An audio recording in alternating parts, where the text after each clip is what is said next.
માયા કાળી નાગણી ઈંડા પોતાના ખાય, એમાંથી જો ઉગરે તો મોટો મણિધર થાય.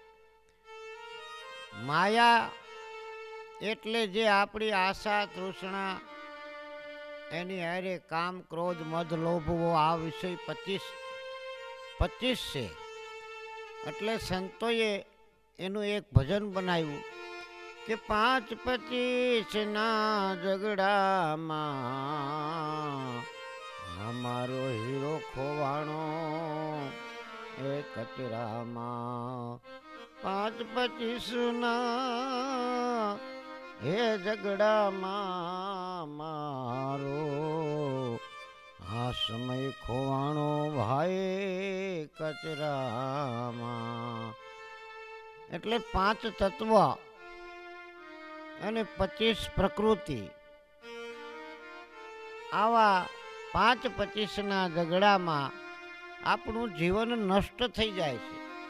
કારણ ખરેખર તો જીવ અને શિવ, જીવ છે એ શિવ છે, કારણ કે શિવનું તત્વ છે. શિવમાંથી જીવ પ્રગટ થયો છે.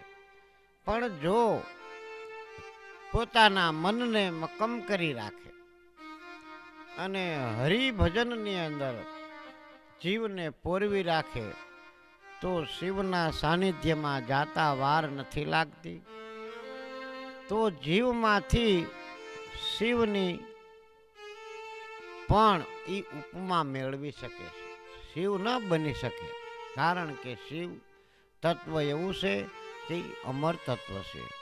શિવની વ્યાખ્યા કોઈ મનુષ્ય કરી શકતો નથી, તો હું અને તમે શું શિવની વ્યાખ્યા કરી શકશું? કારણ કે દેવો પણ કોઈ શિવની વ્યાખ્યા કરી શક્યા નથી. કારણ કે શિવ વસ્તુ એવી છે, શિવ તત્વ એવું છે. તો આવો એક જીવ આ જગતની અંદર અવતાર ધારણ કરીને આવ્યો. એનું શરીરનું નામ પડ્યું માયાદાસ. એટલે માયાદાસ નામ પડ્યું એટલે ખરેખર એ માયાનો દાસ હતો. કારણ કે દુનિયાની અંદર કીધું છે ને કે જુઓ ને ભાઈ દુનિયા જાય હાલી, એને હવે માયા બહુ વાલી.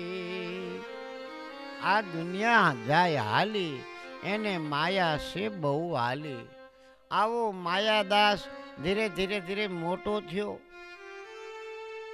અને એકવાર આ સૃષ્ટિની અંદર એને ભગવાન પ્રસન્ન થયા.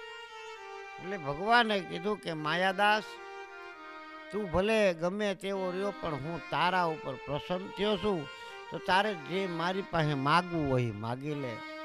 પણ આ તો માયાનો દાસ હતો. અમુકને માગતા નથી આવડતું, કારણ કે અમુક વસ્તુ માગો એટલે એનાથી દુઃખ ઉત્પન્ન થાય. એમ માયા છે એ કાળી નાગણી છે, એનાથી આપણને દુઃખ ઉત્પન્ન થાય. કારણ કે જ્યાં સુધી આવે ત્યાં સુધી સારું લાગે, પણ જો ગઈ એટલે તરત જ દુઃખી થવાનું આવે. એટલે માયાદાસે 2 હાથ જોડી અને ઈશ્વર પાસે માગ્યું કે હે ઈશ્વર, તમે મારું એવું વરદાન મને આપો કે હું જે કાંઈ વસ્તુને અડું ને એ સોનું થઈ જાય. ભગવાન તો કે પણ માયાદાસ, આવું ન મગાય, તું રહેવા દે, કાંઈક બીજું સારું માગી લે. કે નહીં ભગવાન, જો તમે પ્રસન્ન થયા હોય તો મને આ એક જ વરદાન આપો કે હું ગમે તે વસ્તુને અડું એટલે એ સોનું થઈ જાય. એટલે આમ અડે એટલે સોનું થઈ જાય. તો ભગવાન કે ભાઈ જેવી તારી ઈચ્છા, બાકી હું તો તને ના પાડું છું કે તું દુઃખી થઈશ. પણ હું તને એટલું કહેતો જાઉં છું કે કદાચ તું દુઃખી થા તો પાછો મને સાચા દિલથી યાદ કરજે, એટલે હું પાછો તારી પાસે આવીશ ખરો. માયાદાસ કે ભલે પ્રભુ, તમે મારે પછી કાંઈ જરૂર ન પડે, કારણ કે મારું જે કાંઈ વસ્તુ મારે મેળવવાની છે ગમે એ વસ્તુને હું અડીને સોનું કરી અને હું કમાણી કરીને ખાઈ પીને મોજ કરીશ.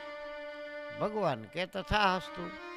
હવે આ ભગવાન પાસે વરદાન મેળવી અને માયાદાસ તો ઘેર બાજુ જવા ગયો. રસ્તામાં એનો બગીચો આવતો હતો. એટલે એને એમ થયું કે લાવ બગીચાની અંદર આંટો મારતો જાઉં. હવે જેવો બગીચાની અંદર ગયો, એમાં ગુલાબનું ફૂલ એને સરસ ગમી ગયું. એટલે એને વિચાર કર્યો કે લાયા ફૂલ તોડી લઉં અને ઘરે લેતો જાઉં. હવે જેવો ફૂલને અડ્યો તો ફૂલ સોનાનું, ઝાડવું સોનાનું. માયાદાસ ખૂબ રાજી થયો. હા હા હા, આ તો સોનું બની ગયું. સોનાનો છોડ, સોનાનું ઝાડ, ગુલાબનું ફૂલ પણ સોનાનું.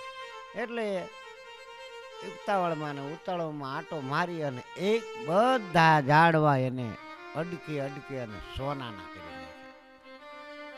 સોનાના કરી અને નિરાંતે જ્યાં બેઠો ત્યાં પોતાની નાની એવી દીકરી રોતી રોતી આવી.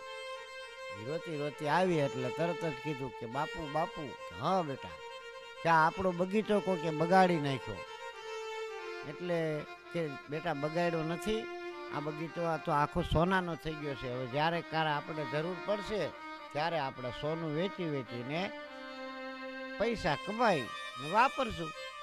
એટલે ઓલી દીકરી તો વધારે રોવા માંડી, કારણ કે જેને જે વસ્તુ જોતી હોય એ જ હોય. બધાને હોનું કાંઈ કામ ન આવે. કે નહીં બાપુજી, મારે તો મને જે છોડ હતા, લીલા કલરના છોડ, ફૂલ, ગુલાબના ફૂલ, જાસૂદના ફૂલ, મારે તો આવા ફૂલની આરે રમવાનું છે બાપુજી. હું આવા સોના આરે રમવા માગતી નથી. એમ કરીને વધારે રોવા માંડી. એટલે સાની રાખવા ઘણી કોશિશ કરી, પણ દીકરીબાઈ સાની ન રહ્યા. એટલે પેલો માયાદાસ ઊભો થઈ અને દીકરીને તેડવા માટે ગયો. લાયાનું તેડું તો સાની રહી જાય. જ્યાં દીકરીને અડકો તો દીકરી સોનાની મૂર્તિ થઈ ગઈ. હવે તો ગભરાઈ ગયો, શું કરશું? ઘરે પહોંચ્યો. ઘરે પહોંચીને વિચાર કર્યો કે ઓહો ભારે કરી, પણ આને સોનું મળી ગયું એટલે એને દીકરીની કાંઈ યાદી ન રહી, કારણ કે હજી માયાનું દાસ હતો.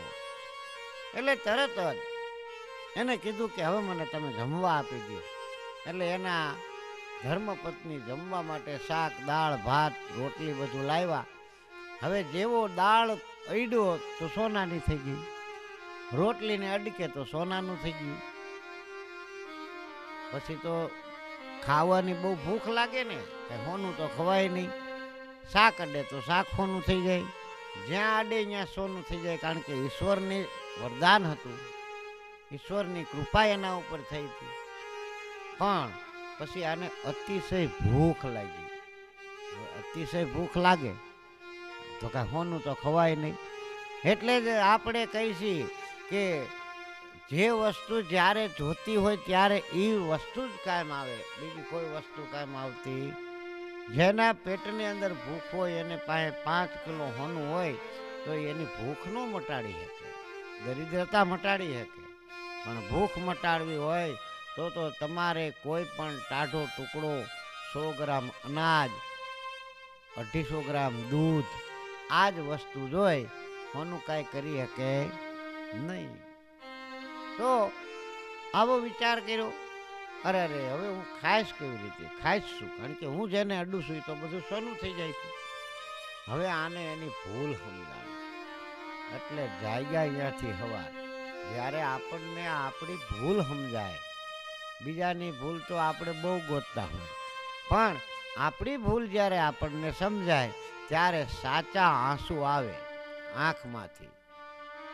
અને જ્યારે આપણી પ્રશંસા કોક કરે ત્યારે જો સત્ય હોય તો આપણે એનાથી પણ થોડુંક અળગું રહેવું પડે, કારણ કે પ્રશંસા, બહુ વધારે પ્રશંસા કરાવવાથી પણ પાપ ઉત્પન્ન થાય છે, અભિમાન ઉત્પન્ન થાય છે, અહંકાર પણ એમાંથી જ ઉત્પન્ન થાય છે. એટલે માયાદાસ તો પાછો ભગવાન પાસે એક ચિત્તે ને એક મને બેસી ગયો, ભગવાનને પ્રાર્થના કરવા લાગ્યો. ભગવાને તો એને કીધું હતું કે તું જ્યારે મને બોલાવીશ ત્યારે હું તારા સામું પાછો હાજર થઈ જઈશ. એટલે ભગવાન આવ્યા કે બોલ માયાદાસ, તારે હજી વધારે આથી કાંઈ જોઈશે? એટલે માયાદાસ કે 2 હાથ જોડીને કીધું કે પ્રભુ વધારે તો નહીં, પણ મારો આ જે વરદાન રહ્યું ને એ તમે પાછું લઈ લો અને હું જેવો હતો એવો મને કરી દો. એટલે બહુ પૈસાદાર કરતા નિર્ધન કે જેની પાસે ધન નથી છતાં ઘણું છે, આવો નિર્ધનિયાનું નાણું મારો સાંભળ્યું ગિરધારી છે. એટલે તો સંતોએ કીધું છે કે જેનો કોઈ નથી એનો ઈશ્વર છે, અને ઈશ્વર એના કામ પાર પાડતો જ હોય છે. તો ભગવાને એના આશીર્વાદથી કીધું કે જા હવે તારું તું અડીશ પણ સોનું થશે નહીં, પણ તું માન સરોવરની અંદર જઈ અને ત્યાંથી પાણી જળ ભરી લાવી અને એ જળ તારા બગીચાની અંદર છાંટજે, એટલે ઝાડવા તારા હતા નહોતા એવા થઈ જશે.